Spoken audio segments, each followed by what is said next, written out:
శ్రద్ధ కలిగించి 4 మాటలు ఇక్కడ చెప్పబడుతూ వచ్చి ఉంటున్నాయి. చూడండి, ఆ యొక్క గదిలో వారు దేవుని కొరకు ఒక గది కట్టించి ఇవ్వడమే చాలా గొప్ప ఘనత, చాలా గొప్ప త్యాగం.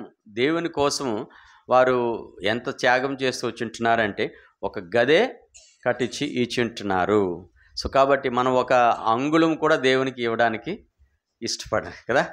సో కాబట్టి ఆ స్త్రీ లేదా ఆ కుటుంబం దేవునికి ఏమి ఇచ్చారు? ఒక గది అంటే 10x12 లేకపోతే 15x15 మహా పెద్ద గది అయితే కదండి. సో ఆ గది కట్టించి ఏమిచ్చారండి? మంచము, బల్ల, పీట, దీపస్తంభం. సో కాబట్టి ఈ గదిలో దైవజనుని వారు గణపరిచినటువంటి విధం చూడగా చాలా గొప్పగా వారు గౌరవపరుస్తూ వచ్చింటున్నారు. సో కాబట్టి దేవుణ్ణి దైవజనుడిని నీవు గణపరిచినట్లయితే, మనం గణపరిచినట్లయితే దేవుడు ఏం చేస్తూ వస్తాడు? 1 సమూయేలు 2వ అధ్యాయము 30వ వచనం.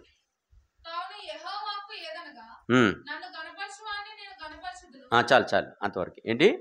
దేవుని యొక్క వాక్యం లేకపోతే దేవుని యొక్క స్వరం ఏమని చెప్తుంది ఇక్కడ? నీవు దేవుణ్ణి గణపరిచినట్లయితే వ్యక్తిగతంగా. కాబట్టి నీవు వ్యక్తిగతంగా నువ్వు దేవుణ్ణి గణపరచడం ఏంటి? మొట్టమొదటిగా నువ్వు దేవుని యందు విశ్వాసం ఉంచాలి, దేవుని మాట వినాలి, దేవునికి లోబడాలి, దేవుని వాక్యాన్ని నువ్వు చదవాలి, వినాలి. ఈ రెండిట్లోనే మొట్టమొదటి విషయాల్లోనే మనం తప్పిపోతూ ఉంటాం. దేవుని వాక్యం చదివే విషయంలో తప్పిపోతూ ఉంటాం మొట్టమొదటి. రెండవది మాట వినడం తర్వాత సంగతి కదండి. మాటకి లోబడడం అనేది తర్వాత సంగతి. కనీసం దేవుని వాక్యాన్ని మనం చదవం, ఎందుకంటే తీరిక ఉండదు, లేకపోతే చాలా వ్యవహారాలు మనం చక్కబెట్టాల్సి ఉంటుంది.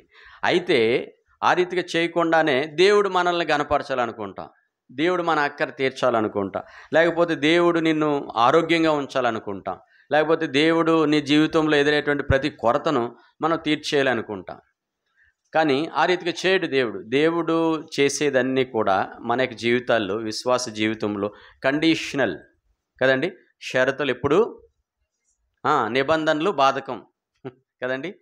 నిబంధనలు లేకుండా నీకు ఏది కూడా జరగదు, రాదు కూడా నీ యొక్క ఈ లోకంలో, ఆత్మీయ జీవితంలో కూడా.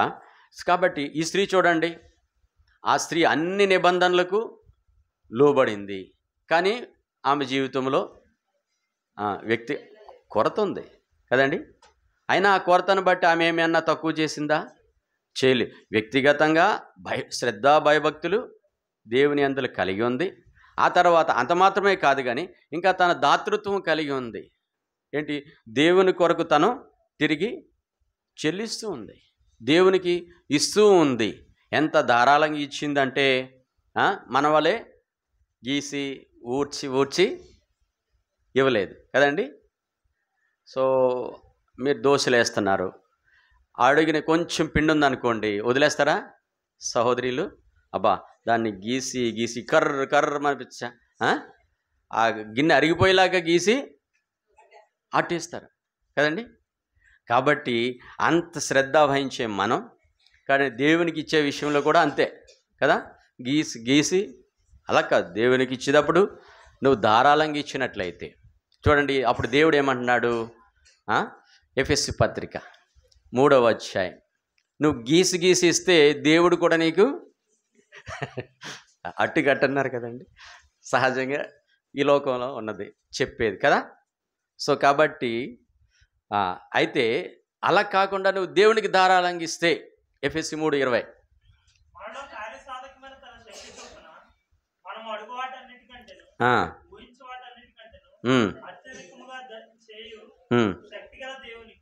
చాలు. సో కాబట్టి నువ్వు గీసి ఇస్తే దేవుడు నీకు కూడా అలాగే ఇస్తాడు కదండి. నువ్వు ఆఖరి ముక్కిస్తే దేవుడు కూడా నీకు మిగిలిపోయింది. అలా కాకుండా నువ్వు దేవునికి శ్రేష్టమైనది ఇస్తే దేవుడు నీకు కూడా శ్రేష్టమైనదే చేస్తాడు. యెషయా 1:19 యెషయి 19:1 చూడండి. చాలా మీరు సమ్మతించి నా మాట వినిన ఎడల నీకు మంచి నీకు కేఎఫ్సి కావాలి కదండి, కేఎఫ్సి కావాలి, శ్రేష్టమైనది ఈ భూమి మీద చికెన్ కదా. కాబట్టి అంటే ఏంటది, శ్రేష్టమైన ఆహారం కావాలి మీకు.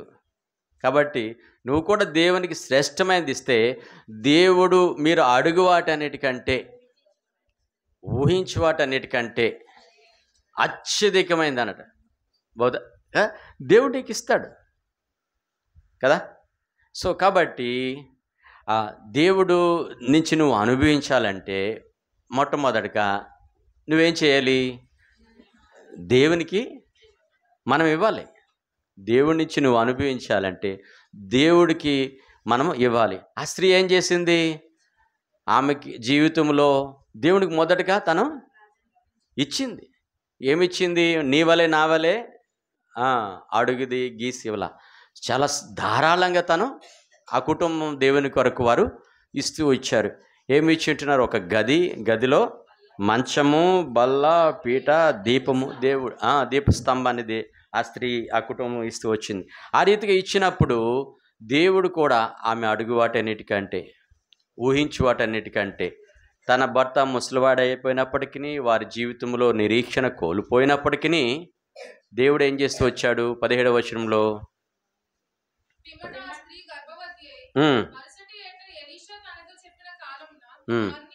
చూసారండి ఎంత అద్భుతం కదా. ఆమె ఊహించలేదు, ఊహించు వాటికంటేను అడుగు వాటన్నిటికంటేను అత్యధికంగా దేవుడు చేశాడు. ఎందుకు చేయడు, దేవుడు తప్పక చేస్తాడు. నీ జీవితంలో నా జీవితంలో కూడా మనం దేవునికి ఆ రీతిగా ఇచ్చినట్లయితే దేవుడు నా జీవితాల్లో కార్యము చేయగల సమర్థుడు మన దేవుడు కదండి. దేవుడు సమర్థుడు. అందుకోసమే నీవు నేను కూడా దేవునికి ఇవ్వాల్సిన వారమై ఉంటున్నాం. సో కాబట్టి నా జీవితాల్లో దేవునికి మనం ఇవ్వాలి. దేవునికి నా జీవితాల్ని ప్రభువు కోసం మనం ఇవ్వాలి. ఇచ్చినప్పుడు దేవుడు నా జీవితాల్లో కూడా నువ్వు అడుగు వాటన్నిటికంటే, ఊహించు వాటన్నిటికంటేను అత్యధికమైనది నీ జీవితంలో కుమ్మరిస్తాడనమాట. ఎలాగ, బిందెని తీసి నెత్తి మీద నీళ్ళు పోసి కుమ్మరించినప్పుడు కదండి. కుమ్మరించడం అంటే అది. సో అలా కాదు, మనం ఏం చేస్తామంటే అలా కాదు, నాకు వద్దు ప్రభువా, నాకు స్పూనుడే ఇవ్వు అంట కదా. కాబట్టి ఆ స్త్రీ అయితే తను పూర్తిగా అడిగిన దానికంటే, ఊహించు వాటికంటే ఆమె ప్రభువుకు ముందే ఇచ్చింది. అయితే తర్వాత అదే విధానంలో పొందుకుంటూ వచ్చింది. ఎవరు ఊహించని రీతిలో ఆ స్త్రీ జీవితంలో దేవుణ్ణి గణపరుస్తూ వచ్చింది. నీవు నేను కూడా మనం దేవుని గణపరచాలా, ప్రభు యొక్క మన యొక్క జీవితాల్లో ప్రభువుని గణపరచాలా. ఇది ఈ స్త్రీ జీవితం ద్వారా నేర్చుకుంటూ వస్తున్నటువంటి ఆత్మీయ పాఠం.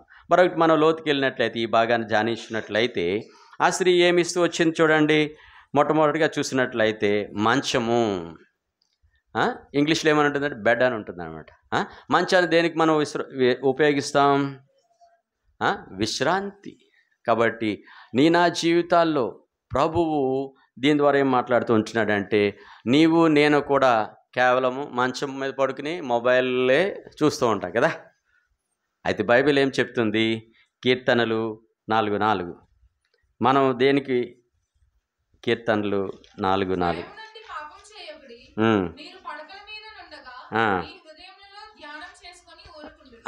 సో కాబట్టి మనం ఏం చేయాలంట, మనం పడుకునేటప్పుడు కూడా ధ్యానం చేసుకుంటూ పడుకోవాలి. చర్చిలోనే కాదు ధ్యానం, బైబిల్ స్టడీలోనే కాదు ధ్యానం, లేదా ఉదయకాల సమయంలోనే కాదు ధ్యానం. నీవు కూడా నీ పడకను ఎలా ఉపయోగించుకోవాలి, ధ్యానం చేసుకోవడానికి నీవు నేను కూడా ఉపయోగించుకోవాలి. అప్పుడు ఏం కలుగుతుందంట, మంచి విశ్రాంతి కదండి. నువ్వు అటు ఇటు కొట్టుకోవాల్సిన పని లేదు, వెంటనే నీకేమొస్తుంది, నిద్ర వస్తుంది అనమాట. నీకెవరు జో కొట్టాల్సిన పని లేదు, మొబైల్ నీకు నిద్ర ఇవ్వదు కదండి, విసినికర అవసరం లేదు, లేకపోతే ఏది అవసరం లేదన్నమాట.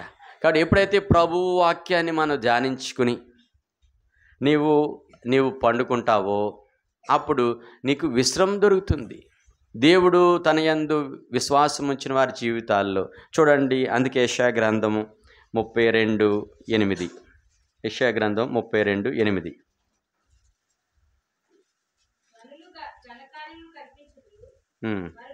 37:17 క్షమించు. 37:17.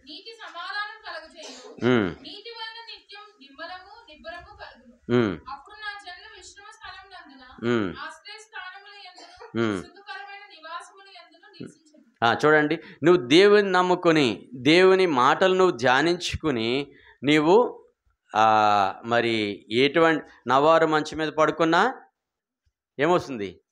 మంచి నిద్ర వస్తుంది కదండి. నీకు కుర్లాన్ మ్యాట్రస్ లేకపోతే ఏదైనా శ్రేష్టమైనటువంటి పరుపులు నీకు నిద్ర కలిగి చేయవు, నీకు వెన్నునొప్పి పుడుతుంది. అయితే నీకు నా జనులు ఏమనుంది అక్కడ? అప్పుడు నా జనులు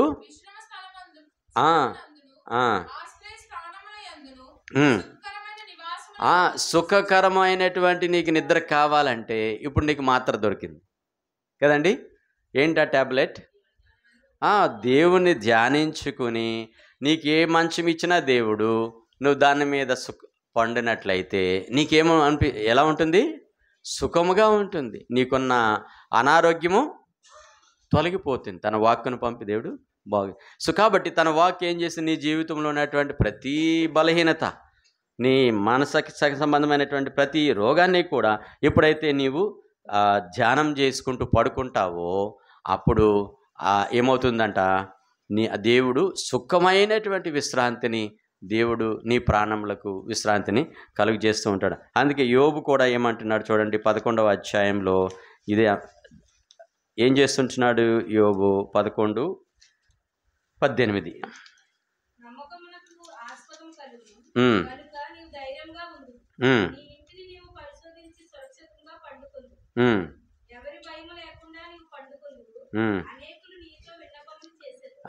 కాబట్టి నీ జీవితంలో నీవు సుఖకరమైనటువంటి నివాసముల యందు జీవిస్తూ ధైర్యంగా నువ్వు ఉంటావు కదండి. ఎటువంటి భయము నిన్ను ఆవరించదు. చాలామంది తలగడి కింద బైబిల్ పెడుతూ ఉంటారు కదా. బైబిల్ పెట్టడం వల్ల లాభం లేదనుకోండి, అది రీతిగా వచ్చేస్తుంది. కానీ నేను చేయాల్సిందేంటి? ఆ బైబిల్ మాటలనే ఈరోజు ఏం చెప్పారు నీ వాక్యములో, మొదటి వర్తమానంలో, రెండో వర్తమానంలో, అయితే ఉదయకాల సమయంలో ధ్యానంలో ఏమి వచ్చింది, ఇవన్నీ కూడా నువ్వేం చేయాలి? మెమరీ రీకాల్ కదండి. ఇంతకుముందు టేప్ రికార్డర్లు ఉండి అందులో ఉండేది ఎంఆర్ కాల్ అని కదా. మెమరీ రీకాల్ మళ్ళా పాడిందే మళ్ళా నువ్వు తిరిగి. కాబట్టి నీకు నాకు కూడా సుఖమైనటువంటి విశ్రాంతి దేవుడు ఇస్తూ ఉంటున్నాడు పండుకొనినప్పుడు. అది దాని గురించి మాట్లాడుతుంటున్నది. కాబట్టి నా జీవితాల్లో అందుకే మత్తయి సువార్త 11వ అధ్యాయం 28వ వచనం మనందరికీ తెలుసు. ప్రయాసపడి భారం మోసుకొనుచున్న సమస్త జనులారా నా యొద్దకు రండి, నేను మీకు విశ్రాంతిని కలుగజేతును. అంతకు మాత్రమే కాదు, 29వ వచనం నా కాడి సులువుగా నా భారము తేలికనేది కాబట్టి మీ మీద నా కాడి ఎత్తుకొనుడి అనగా దేవుని వాక్యాన్ని నువ్వు ధ్యానం చేసుకున్నప్పుడు దేవుడు నీకు విశ్రాంతినిస్తాడు, దేవుడు నీకు నెమ్మదినిస్తాడు. దేవుడు నీవు పండుకునేటప్పుడు సుఖాన్ని దేవుడు నీకు ఇస్తాడు. అంత మాత్రంగా నువ్వు ధైర్యంగా నిద్రపోగలుగుతావు. చాలామంది ఉంటూ ఉంటారు, అరే గత రాత్రి అంతా నిద్ర పట్టలేదని అక్కడ చెప్తూ ఉంటారు మాకు. అప్పుడు ఎందుకంటే నలులు కుట్టేసి బెడ్ బగ్స్. కాబట్టి నాకైతే ఏమీ పట్టింపు ఉండదు, నిద్ర సుఖముగా నిద్రపో. కాబట్టి మన యొక్క జీవితాల్లో దేవుడి యందు విశ్వాసం ఉంచినట్లయితే దేవుడే నీకు నా జనులు సుఖకరమైనటువంటి నివాసంలో యందు నివసించెదరు.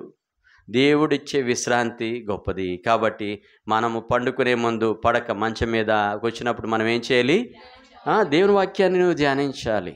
అందుకే పండుకునే ముందు మంచం మీదకి వెళ్ళే ముందు నేను ఒక్క నిమిషమైన మోకరించి ఆ రోజు చేసినటువంటి చెడు కార్యాలన్నీ జ్ఞాపకం చేసుకోవాలి. అబ్బా మంచి భోజనం తినమండి ఎక్కడ రెస్టారెంట్లో, అది కాదు కదా ప్రభువా, నీకు విరోధంగా ఏదైనా నేను నీ ప్రజలకు చేసినట్లయితే క్షమించే. ఆ రీతిగా దేవుని వాక్యాన్ని ఏదైనా విన్నామా, ఏం చదువు క్యాలెండర్ వాక్యం, నువ్వు దానిని ధ్యానించి పడుకున్నట్లయితే అప్పుడు నీకు ఏ ట్యాబ్లెట్ అవసరంలా కదండి. నీకు వెంటనే సుఖకరమైనటువంటి విశ్రాంతిని దేవుడు నీకు నాకు ఇస్తాడు. అది మాట్లాడుతుంది. రెండవదిగా ఏమి ఇస్తుంది ఆ స్త్రీ సహోదరు దైవజనుడికి? ఏంటండి? బల్ల. ఏమి సిద్ధపరచు వచ్చింది? మంచము. తర్వాత రెండవదిగా బల్ల. బైబిల్లో అనేక రకమైనటువంటి బల్లలు దేవుడు సిద్ధపరుస్తూ వచ్చాడు. బైబిల్లో అనేకమైనటువంటి బల్లలు దేవుడు ఇస్తూ వచ్చి ఉంటున్నాడు. మొట్టమొదటి బల్ల చూపిస్తాను రండి. మొట్టమొదటి కీర్తనలు 23, నా కీర్తనలు 23 5వ వచనం.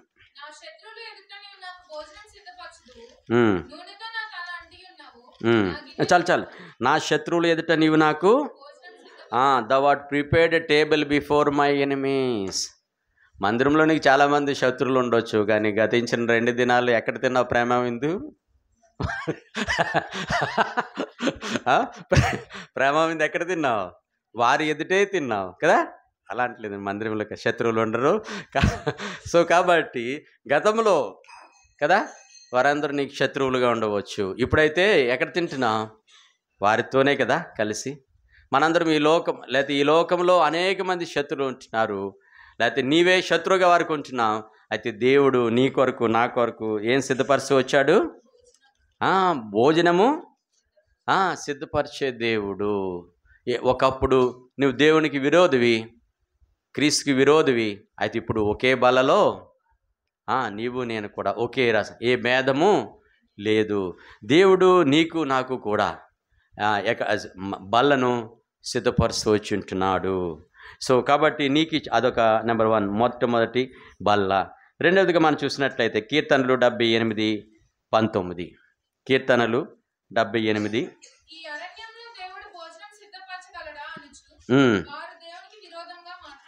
చూడండి, ఈ అరణ్యంలో వారెంతగా తిరుగుబాటు చేసు. Table in the wilderness. ఇదేంటండి? రెండవ బల్ల అరణ్యపు బల్ల. శత్రువులు ఎదుట బల్ల. రెండవదిగా అరణ్యములో బల్ల. చూడండి, అరణ్యములో దేవుడు వాళ్ళు ఎన్ని సంవత్సరాలు ప్రయాణం చేస్తూ వచ్చారు? 40 సంవత్సరాలని తెలుసు కదండి. 40 సంవత్సరాలకి వారికి డే 1 మొదటి రోజు నుంచి 40 సంవత్సరం వరకు మన్నా ఆగిపోయిందా? ఆగిపోలేదు. ఇప్పుడు వారు వాగ్దాన దేశంలో కాలు పెట్టగానే మన్నా ఆగిపోతూ వచ్చింది. నా జీవితంలో దేవుణ్ణి ఎన్నోసార్లు దుఃఖపరుస్తూ వచ్చి ఉంటున్నాం. దేవుని వాక్యం అయితే దేవుడు నీకు వాక్యం లేకుండా చేశాడా? లేదు. దైవజనులు నీకు వాక్యం ఇవ్వకుండా మానేశారా? లేదు.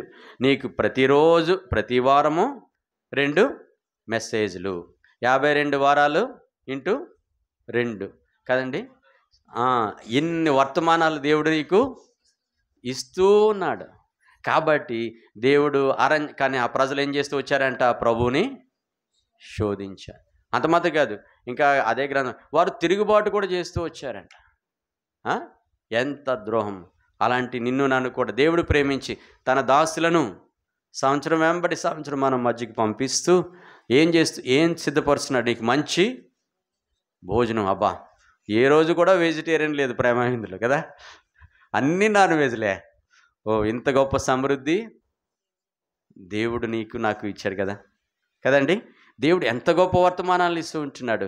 కాబట్టి 4 వర్తమానాలు. కాబట్టి దేవుడు నిన్ను నన్ను కూడా ప్రేమించి నీ కొరకు నా కొరకు కూడా దేవుడు బల్లలను సిద్ధపరుస్తుంటున్నాడు. కాబట్టి నూనెతో ఏంటంట? నీ శత్రువులు ఎదుట నాకు భోజనము సిద్ధపరచుదువు. దేవుడిచ్చేటువంటి తృప్తికరమైనటువంటి కదండి. దేవుడు నిన్ను నన్ను ప్రేమించి రాబోతే దినాలు ఈ వాక్యం దొరకపోవచ్చేమో. సో కాబట్టి దేవుడు నీకు నాకు కూడా అందుకే సమృద్ధిని ఇప్పుడు ఇస్తుంటున్నాడు. ఒకవేళ దేవుడు నీవు ఒకరితో ఒకరు కలిసి భోజనం చేయలేని పరిస్థితి వస్తుందేమో. గతంలో కూడా వచ్చింది కదండి. కరోనా వచ్చినప్పుడు దూరంగా ఉండే భోజనం కదా. సో కాబట్టి నా జీవితాల్లో అలాంటి పరిస్థితి వస్తే మళ్ళా వాక్యం వినలేని పరిస్థితి వస్తుందేమో.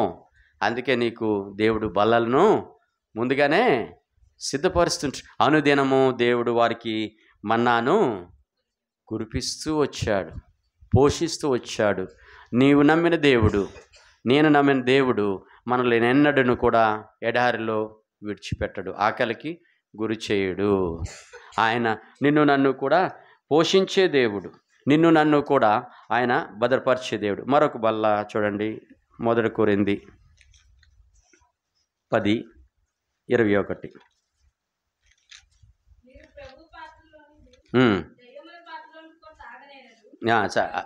16వ వచనం ఉంటుంది. ఇది ఆశీర్వాదపు బల్ల. దేవుడు నిన్ను నన్ను కూడా ప్రేమించి, దేవుడు నిన్ను నన్ను కూడా దృష్టించి నీకు నాకు కూడా టేబుల్ ఆఫ్ బ్లెస్సింగ్ మన మధ్యలో బల్లను ఇస్తూ వచ్చింటున్నాడు. టేబుల్ ఆఫ్ బ్లెస్సింగ్, ఆశీర్వాదపు బల్ల అని చెప్పి దీన్ని పిలుస్తూ ఉంటాం.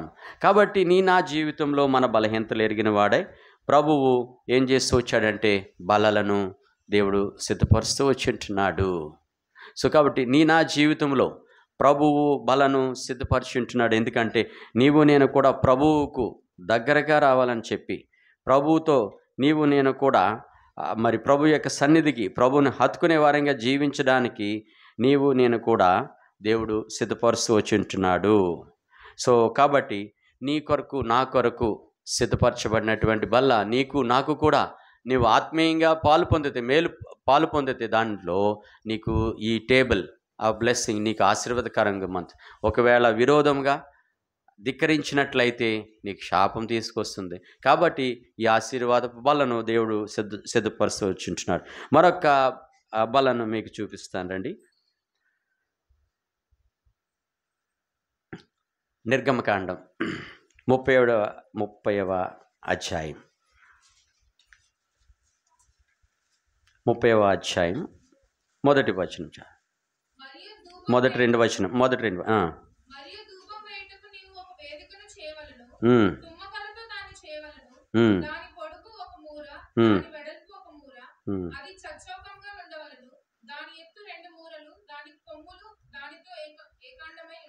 చూడండి, ఇక్కడ దేవుడు మరొక వేదికను బల్ల సిద్ధపరుచుంటున్నాడు. ఏంటంటే ఇది ధూప వేదిక అనగా నీ కొరకు నా కొరకు కూడా దేవుడు ప్రార్థించడానికి అవకాశం ఇస్తూ వస్తుంటున్నాడు కదండి.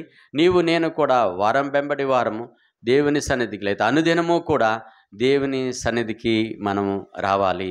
మనము నా సన్నిధులు, నా ప్రార్థనలు దేవుని సన్నిధిలో మొరపెట్టుకోవాలి. అది ఆ కాలంలో ఇశ్రాయేలుకు దేవుడు ఏర్పాటు చేసినటువంటిది. నీకు నాకు కూడా దేవుడు వ్యక్తిగతంగా మనం అనుదినము కూడా దేవుని సన్నిధానమునకు మనం చేరాలి. ప్రభువు యొక్క సన్నిధికి వచ్చి నీ కుటుంబం కోసం, సంఘం కోసం, మీ వాట్సాప్ గ్రూప్లో వేయబడినటువంటి ప్రతి అంశం గురించి ప్రార్థన నీవు చేయాలి. ఎవరికైతే అనారోగ్యంగా ఉందని, ఎవరికైతే ప్రమాదం జరిగిందో, లేకపోతే ఎక్కడైతే కూడుకుందో ప్రతి దానిని కూడా నీవు ఈ ప్రార్థనా వేదిక దగ్గరకు, ధూపపు వేదిక దగ్గరకు ఇశ్రాయేలు ప్రార్థనలన్నీ కూడా యాజకుడు తీసుకుని వచ్చేవాడు. నీవు నేను కూడా ఈ యొక్క 4వ బల్ల ప్రార్థనా బల్ల. కాబట్టి నీవు నేను కూడా మన ప్రార్థనలన్నీ కూడా ఇతరుల కోసం ప్రార్థించేవారిగా మనం ఉండాలని చెప్పి ఈ 4 బల్లల గురించి చూసుకుని ముందుకు వెళ్దాం. మూడవదిగా ఆ యొక్క చూసినట్లయితే ఆ షూనేమీరాలు ఏం సిద్ధపరిచిందండి? పీట అనగా ఇంగ్లీష్లో చైర్ అని ఉంటుంది. సో కాబట్టి ఎవరైనా ఇంతకుముందు గతంలో అయితే ఎవరైనా ఇంటికి వస్తే తక్కువ వాళ్ళు అయితే అరుగు మీద కూర్చోమనేవారు, ఇలా తవాలతో తుడిసి. ఇప్పుడు తర్వాత పీటలు వచ్చాయి, ఇప్పుడైతే ప్లాస్టిక్ కుర్చీలు వచ్చాయి కదండి. సో ప్రభువుకి నువ్వేమిస్తున్నావు? అరుగు ఇస్తున్నావా? పీట వేస్తున్నావా? లేకపోతే కుర్చీ వేస్తున్నావా? సో కాబట్టి నీ దేవునికి నువ్వు ఇచ్చే స్థానం ఏంటి నీ జీవితంలో, నా జీవితంలో? సో కాబట్టి నీవు నేను కూడా చూడండి, ప్రభువు ఏమంటున్నాడంటే ఎక్కడ కూర్చేయమంటున్నాడు? ప్రకటన 3:20-21. 20-21.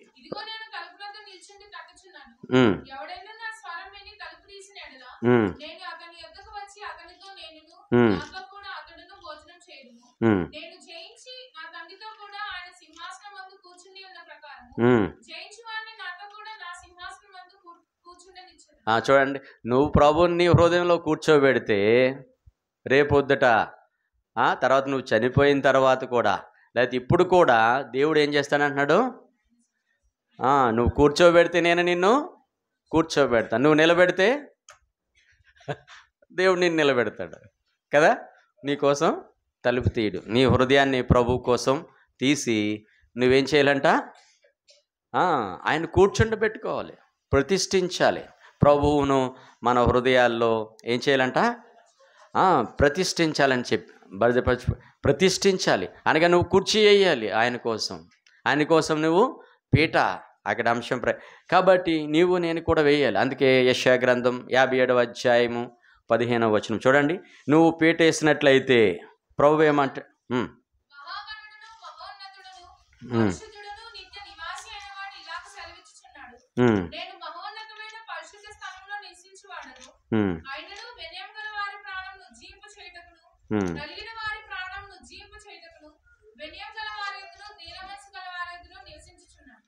చూడండి, నీవు నేను కూడా ప్రభువుని ఆహ్వానించే విషయంలో మరి ఎలా ఉంటున్నాం? ప్రభువుకు కూర్చే విషయంలో నువ్వు ఎలా ఉంటున్నావు? ప్రభువుకి మరి నీవు కుర్చీ వేస్తున్నావా, లేకపోతే ఆహ్వానించి నువ్వు ప్రభువుని నీ హృదయంలో ప్రతిష్ఠిస్తుంటున్నావా, లేకపోతే తృణీకరిస్తుంటున్నావా? ప్రభువు లేనట్లయితే ప్రభు ఏమంటున్నా, నిన్ను తగ్గించుకోవాలి. తగ్గించుకుని నువ్వు ఆయన కొరకు తెరిచినట్లయితే ప్రభు ఏమంటున్నాడు? నేను జయించిన వానిని నాతో కూడా నువ్వు ప్రభువా, నువ్వు ప్లాస్టిక్ కుర్చీ వేయచ్చు ఈ లోకంలో ప్రభువుకి కదండి. దేవుడైతే నీకు ఏ కుర్చీ ఇస్తానంటున్నాడు? కింగ్ చైర్ కదండి, కింగ్ చైర్ దేవుడు ఇస్తానంటున్నాడు కదా. సో కాబట్టి నీవు నేను కూడా ప్రభువు కోసం ఏం చేయమంటున్నాడు ఇక్కడ యెషయా గ్రంథంలో? నీవు నేను కూడా తగ్గించుకోవాలి. తగ్గించుకుని ప్రభువుని నీ జీవితంలో ప్రతిష్ఠించుకుని ప్రభువుని నీ జీవితంలోనికి ఆహ్వానించి నువ్వు ఆయనను చేర్చుకొని ప్రతిష్ఠించుకున్న ఎడల దేవుడు ఏమంట, నేను వారి యొద్ద నివాసము చేసేదని అంటున్నాడు. ప్రభువు నీ జీవితంలో నుంచి నువ్వే తీర్మానం చేసుకో. బలలో పాలు పొందగురు. నువ్వు ప్రభువుని కూర్చోబెడతావా, నిలబెడతావా? లేకపోతే ప్రభువుని బయటే ఉంచుతావా, లేకపోతే ప్రభువుని వెళ్ళగొడతావా? కాబట్టి ఈ సంవత్సరం అంతా ఎన్నిసార్లు ప్రభువుని కూర్చోబెట్టి ఉంటున్నావు, లేకపోతే నిలబెట్టి ఉంటున్నావు? ప్రభువుని దుఃఖపరిచినట్లయితే ఆయన నువ్వు నిలబెట్టిన వాడును.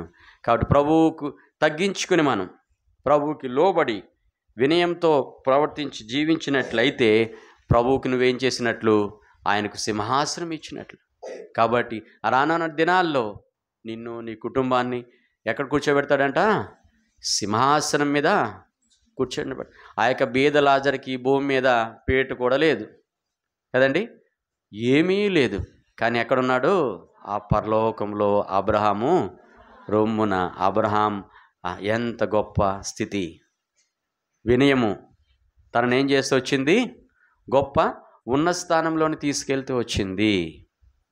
చూడండి, దానియేలు గ్రంథం 3వ అధ్యాయంలో వెళ్ళొద్దు కానీ షద్రక్ మేషక్ అబేద్నెగోలు 3వ అధ్యాయం చివరి వచనంలో ఉంటుంది చూడండి.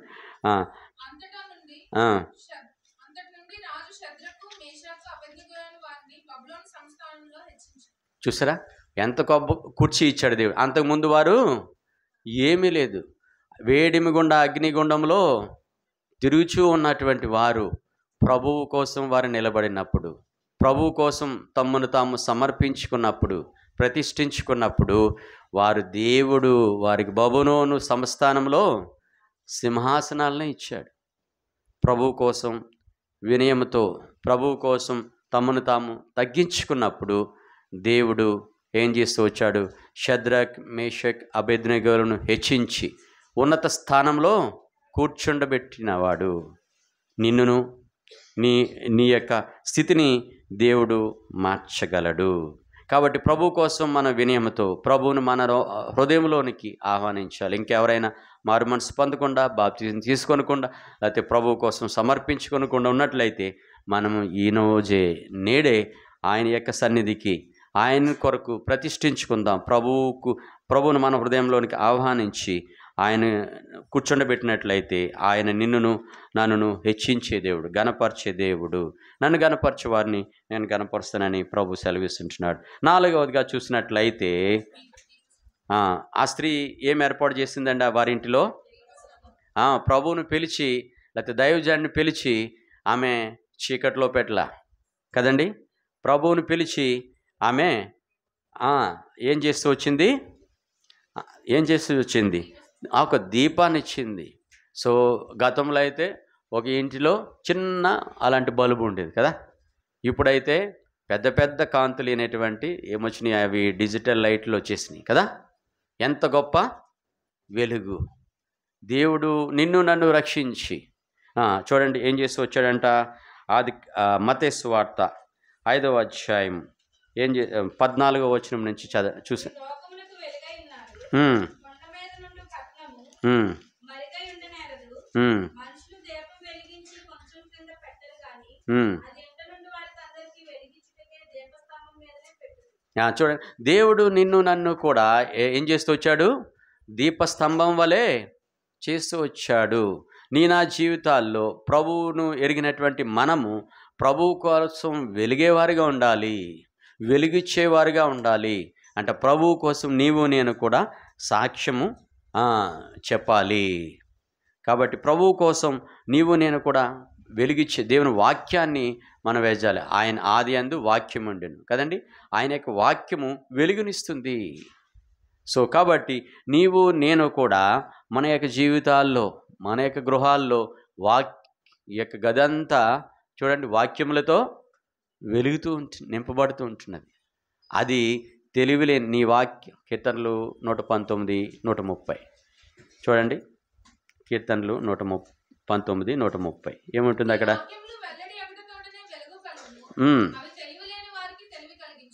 చూడండి ఏం చేస్తాయంట?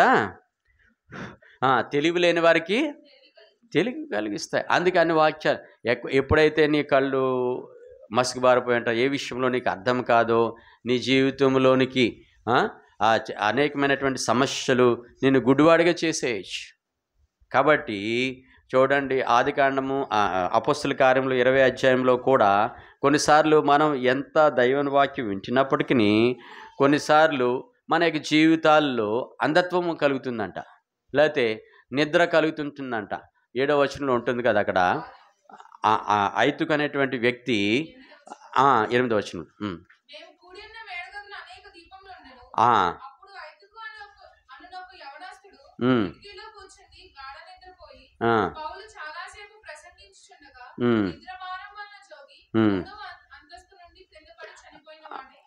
చూసారండి, అనేక దీపాలు ఉన్నాయి, వెలుగులో ఉన్నా కానీ ఐతుకు మాత్రం నిద్ర వస్తుంది, కళ్ళు మూసుకుపోయి ఉంటున్నాయి. నా జీవితాల్లో కూడా కొన్నిసార్లు అలాగే మూసుకుపోయాయంట. అందుకే ఇక్కడికి వచ్చిందా దేవుని మందిరంలో, లేకపోతే నీ ఇంట్లో కూడా ఆ వాక్యం ఏం చేస్తుందంటే, అరే దేవుడు భయపడకము, నేను నీకు తోడు అయి ఉన్నాను.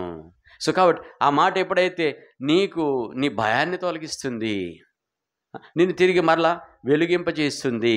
సో కాబట్టి నీవు నేను కూడా దేవుడు ఏమంటున్నాడంటే, మీరు లోకమునకు వెలుగాయించున్నారు. అంత మాత్రమే కాకుండా చూడండి దేవుని మన యొక్క జీవితాల్లో లూకా సువార్త 11వ అధ్యాయంలో 34వ వచనం.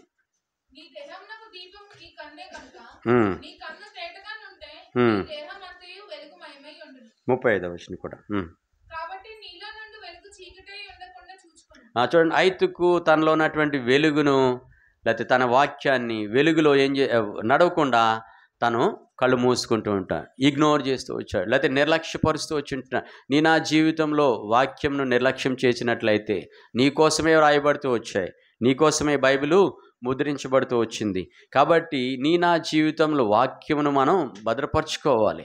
నీ ఇల్లంతా నా జీవితంలోనూ కూడా వాక్యమయమై మనం జీవించాలి, వాక్యమును మనం అవపోసాన్ని చేయాలి. కాబట్టి అంత మాత్రమే కాదు, నీలో నుండి వెలుగు చీకటి ఉండకుండా చూచుకొనుము. కాబట్టి నా జీవితంలో వెలుగు ఎలా ఉంది? దేవుని వాక్యానికి ఏం వెలుగిస్తుంటున్నావు? నీకు ప్రభు కోసము నీవు ప్రకాశిస్తున్నావా లేదా? ప్రభు కోసం నువ్వు వెలిగించబడుతున్నావా లేదా?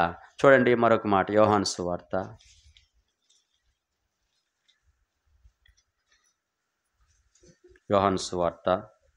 5వ అధ్యాయము 35వ వచనం. అతడు మండుచు ప్రకాశించిన దీపమై ఉండెను. మీరు అతని వెలుగులో ఉండి కొంతకాలము ఆనందించుటకు ఇష్టపడుతున్నారు. చూడండి, అతడు మండుచున్న ప్రకాశించుచున్న దీపమై ఉండెను, చీకటిగా లేడు. నా జీవితాలు ప్రభు ఏమనుకోరు, వెలుగుగా ఉండాలని, ఇతరుల కొరకును నీ జీవితం కొరకును, నీ జీవితము వెలుగుమయంగా ఉండాలని ప్రభు కోరుకుంటున్నాడు. మరి నీవు ఎక్కడ నడవాలనుకుంటున్నా? వెలుగులోనా లేకపోతే చీకటిలోనా? బాప్తిస్మిచ్ యోహాను ఎలా ఉన్నాడంట? మండుచూ ఉన్న ప్రకాశించు దీపమై ఉన్నాడు.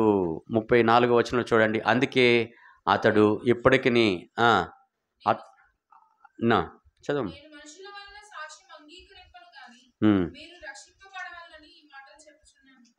సో కాబట్టి అతని సాక్ష్యం అంగీకరించబడుతూ వచ్చింది. ప్రభువుకు దూతగా తనను కొంతకాలమే ఉన్నాడు. దేవుడు నీకు ఇచ్చిన సమయంలో నీవు నేను కూడా ప్రభువు కొరకు ఇతరులను వెలిగించాలి. మనం కూడా వెలుగుతూ మండుచూ ఉండాలి. సో కాబట్టి నీవు నేను కూడా మండేవారంగా, వెలిగేవారంగా ప్రభువు కోసం నీవు, నీ దేహము, నీ కుటుంబము, మన కుటుంబాలు వెలుగుమయమై ప్రకాశిస్తూ ప్రభువు కోసం ఈ సంవత్సరంలో ఒకవేళ నువ్వు గుడ్డి దీపంలో ఉన్నావా? సో లేకపోతే మిణుకుమంటూ ఉన్నావా? ప్రభు యొక్క ఉద్దేశం ఏంటంటే నువ్వు ప్రకాశించే దీపముగా నీవు ఉండాలని కోరుకుంటూ ఉంటున్నారు.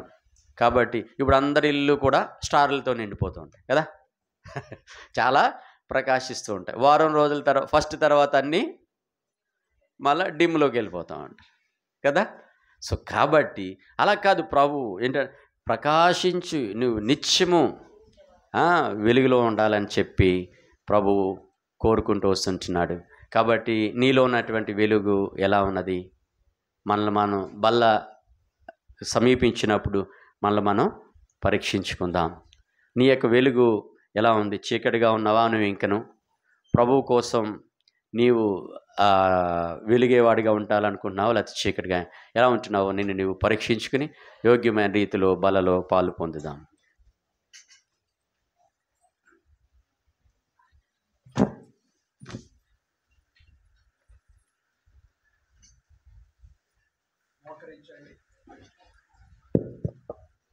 మోకరించుదాం, బలలోకి వెళదాం.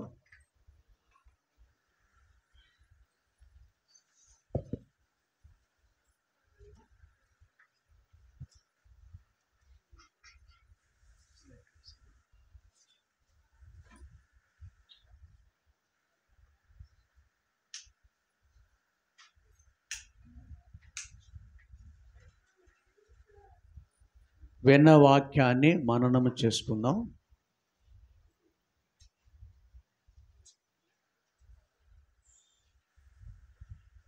శ్రేష్టమైన వాక్యం విన్నాం మనం. అలాగున మన జీవితాలు ఉన్నాయో లేదో అనేది పరీక్షించుకుందాం.